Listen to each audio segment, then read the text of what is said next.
Okay guys, welcome to the end of chapter 3.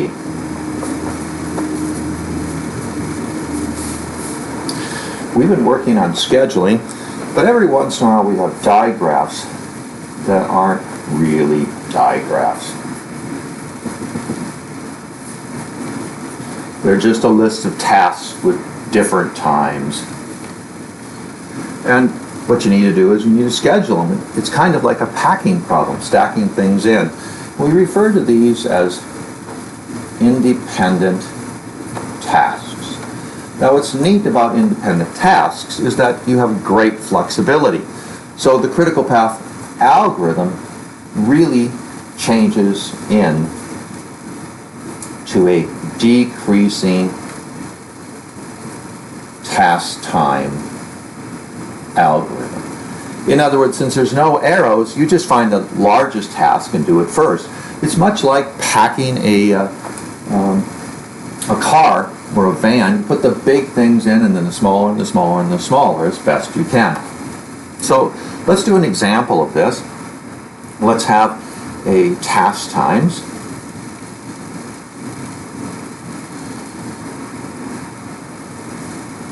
Eight, 7, 7, 6, 5, 5, 4, 4, 3, 2, 1, 1. And have we machine 1 and machine 2? Well, the scheduling would go like this. You'd put the 8 in first and then a task time of 7. And when the 7 completes, you would put in a 7. When the 8 completes, you would put in a 6. Then you would put in a 5 and a 5. Then you would put in a 4 and a 4. And you would put in a 3 and a 2. And you would put a 1 and a 1 at the very end. And that's simply how you would schedule. It's pretty simple. However, there's a slightly different application, which is exactly this.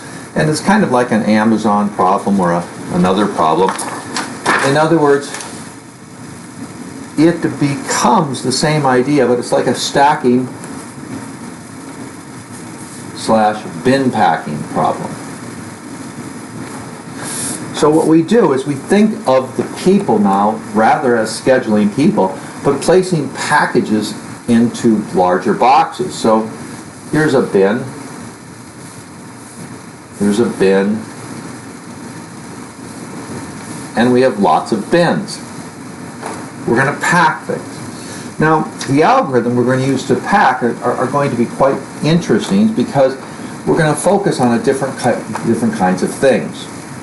Now, there's two ways that bin packing is really thought of. We can have organized, like the CPA, a decreasing algorithm, which is fine. So,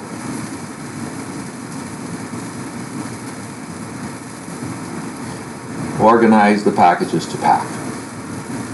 However, this is a little bit hard. A little hard. Takes time. If you're working at Amazon and packages are coming down the conveyor belt, you really don't have time to do it. There's something else that we have to consider. We have to consider bin size. How much can we put in any package? So we're going to make this really easy. We're going to treat packages like pounds or some size, and our bin will have a specific number. So we usually say like bin size equals, let's say, 12 or whatever. And so you can imagine these things having a very specific size. And so then all the packages, all the tasks are less than equal to the bin size, just a requirement. Now the next thing is, what is your focus in doing this? Do you want to be fast? Or do you want to pack perfect? Or maybe you know you're going to need 10 packages. You'd like to pack level. Everything the same. Or like on a truck. Here, I got to draw a picture of this one.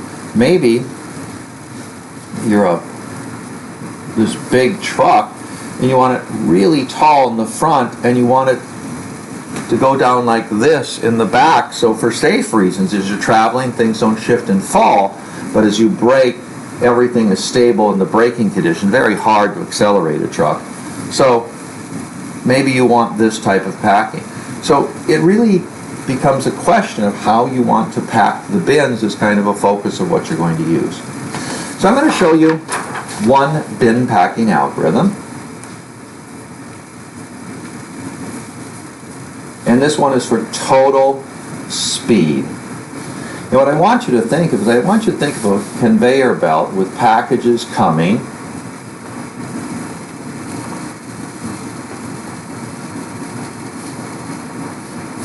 You're coming off the conveyor belt and you have a set of packages here, but what you're trying to do is go really fast. So what you're going to do is you're just going to pack a bin, and the minute you can't put the next package in, you're going to close that bin, send it on its way, and pack the next one. Basically, you're there to prevent the packages from falling and know when to close the bin. So we're going to have a bin here. Let's make the bin size 12. So the first package comes in and you put it in there very carefully. Doesn't break it.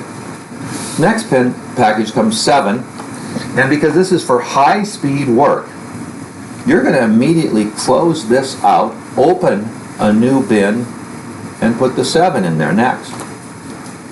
Because it's designed for speed and not breaking stuff. Then comes a 3. Now a 3 will fit on top of a 7 to make 10. Still less than 12. But a 7 won't fit on top of a 10 because that'd be too full. So we close it out, we open a new bin, and we put the 7 in. Now a 5 comes, and it's right on top of that. That's 12. Now obviously if you try to put a 4, you're going to close it. But if you notice it's perfectly full, you close it out. Then comes a 4. 7 comes on top of that, that's 11. 3 can't go on top of 11, so we close it out. And we do a 3 and a 2. But an 8 can't go on top of an 8 and 2. That'll make 13, and our bin size is 12. So, gotta close it out. Then the 8 comes. But the 5 can't go on top of the 8, so we close it out. And we put the 5 in there. And there's our packing. Now, there's all sorts of wasted space in this packing. So I want you to notice that this rule was for total speed. Now the rule was place if it fits, else close and open, and now repeat. That's it. Real simple. If it fits, put it in there. If not, close and open. If it fits, repeat. This is very simple.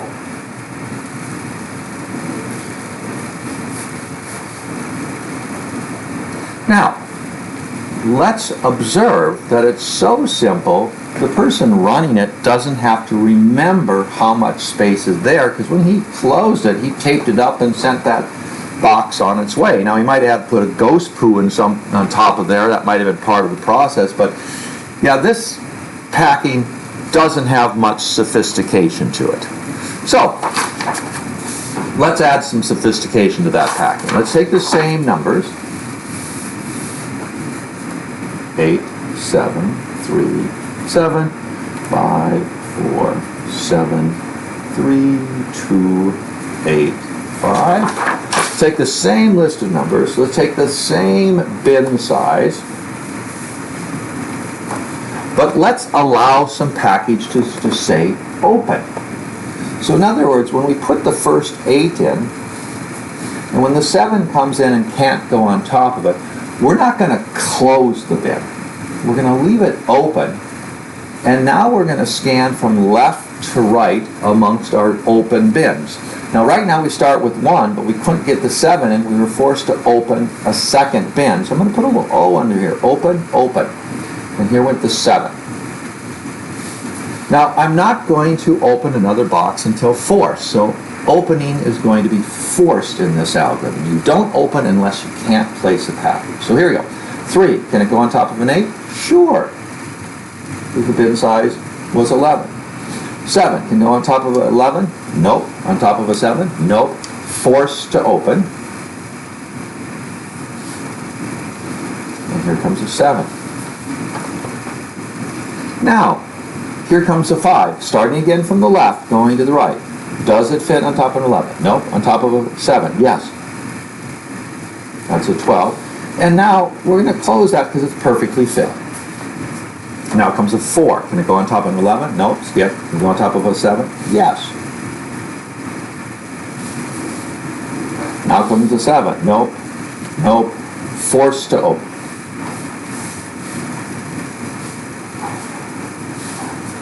Now comes a 3. On top of 11? Nope. On top of 11? Nope. On top of a 7? Yes. 2. On top of an 11? Nope. On top of an 11? Nope. On top of a 10? Yes. 8. No. No. Forced to open. 5, 5, 5. Forced to open.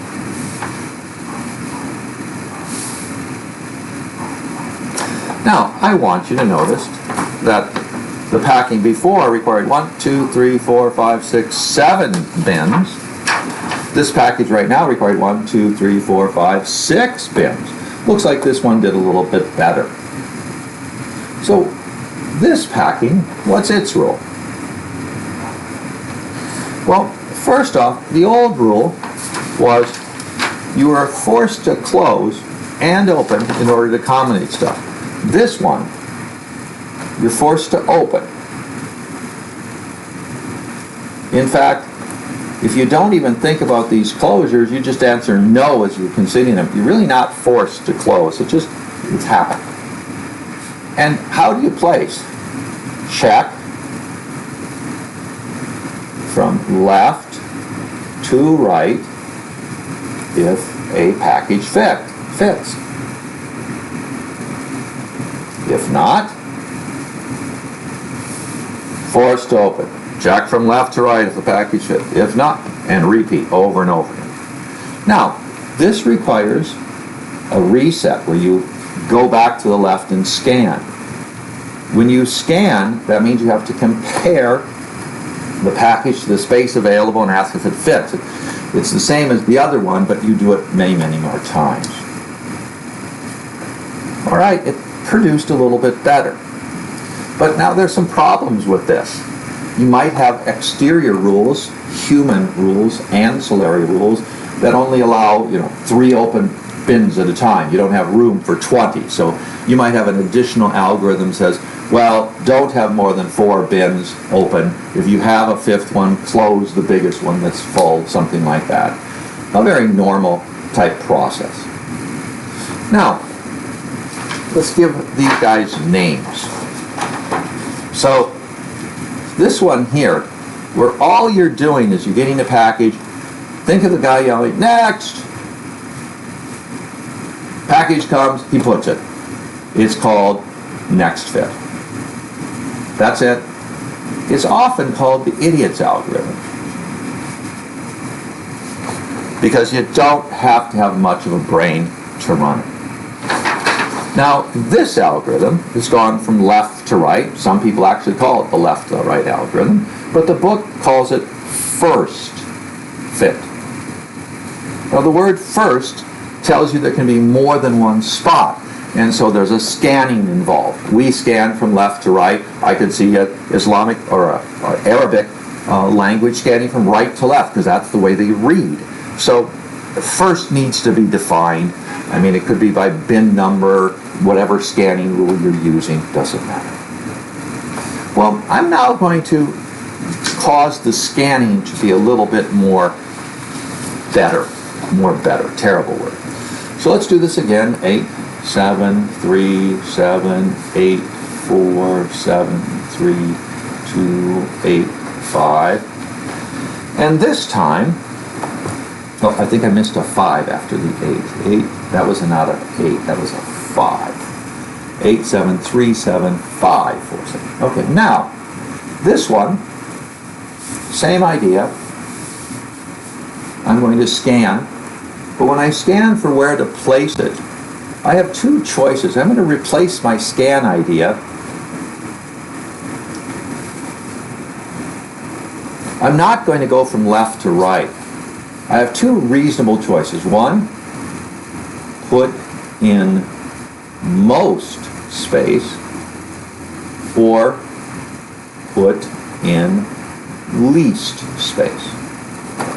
This one seems to make sense, so I'm going to do this one first. The other one's kind of odd. So ready? I'm going to start with one open bin. I'm going to put the 8 in there, cross it out.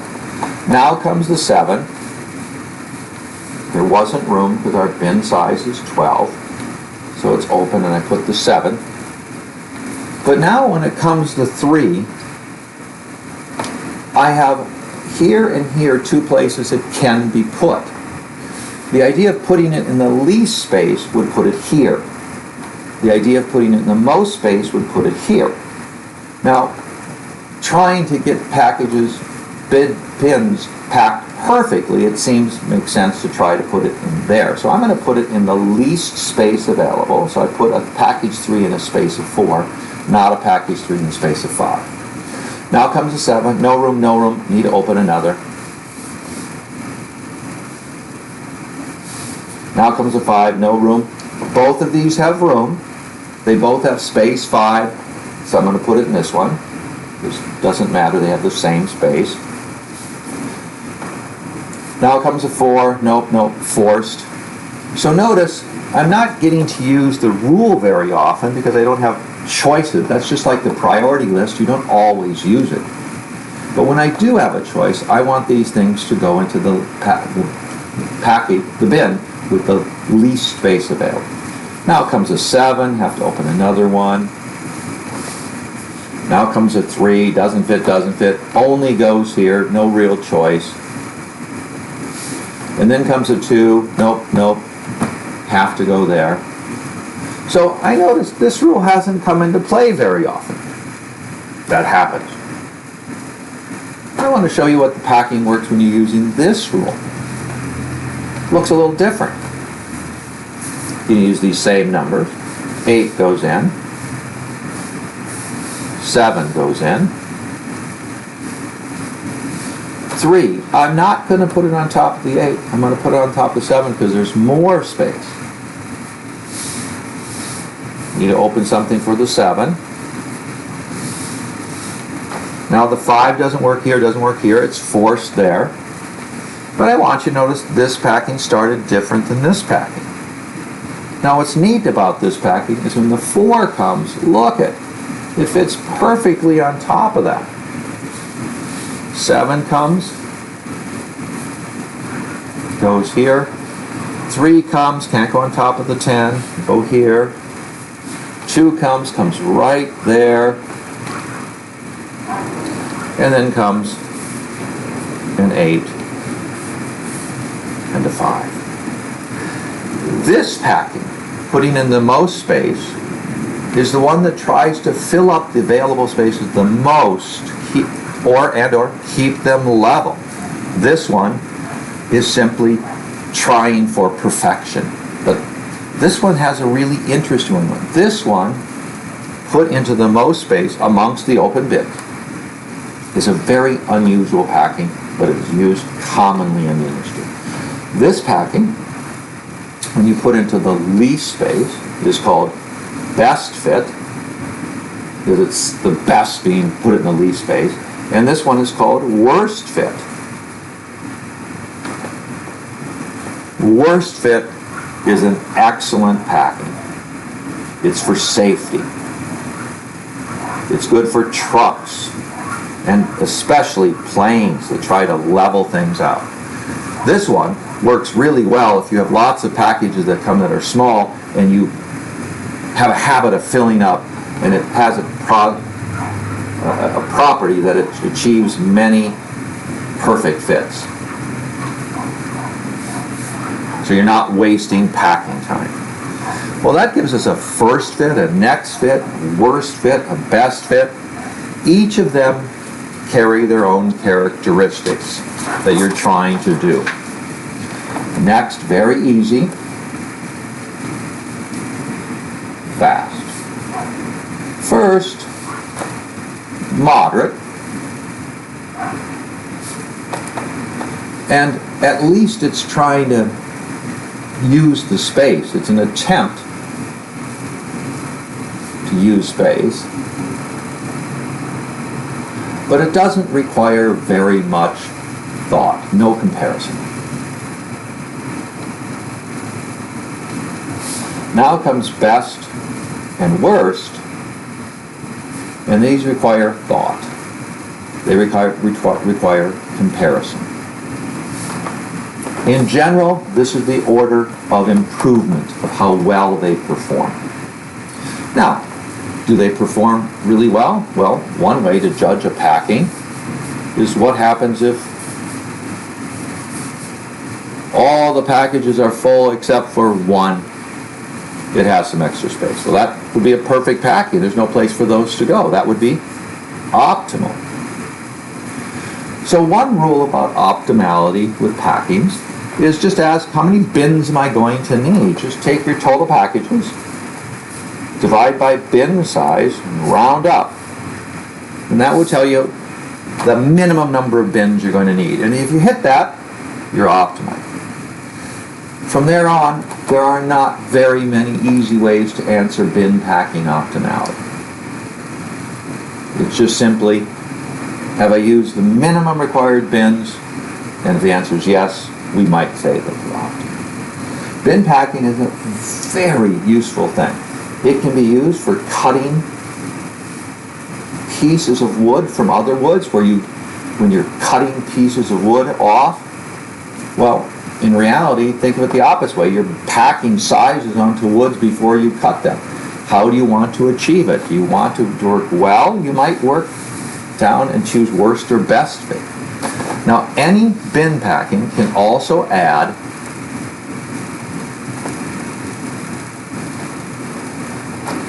the word decreasing to it, which means order them before you run the packing. This is very uncommon. And the reason for this is that packing requires a lot of work because you have to have all the packages, you have to order them, then you start packing. All right, there it is. Let's make sure that you have more time for the homework, so let's get this last section in then on, let's get all of Chapter 3 submitted then on Tuesday, and if necessary, because of your schedule, Wednesday as well. All right, take care.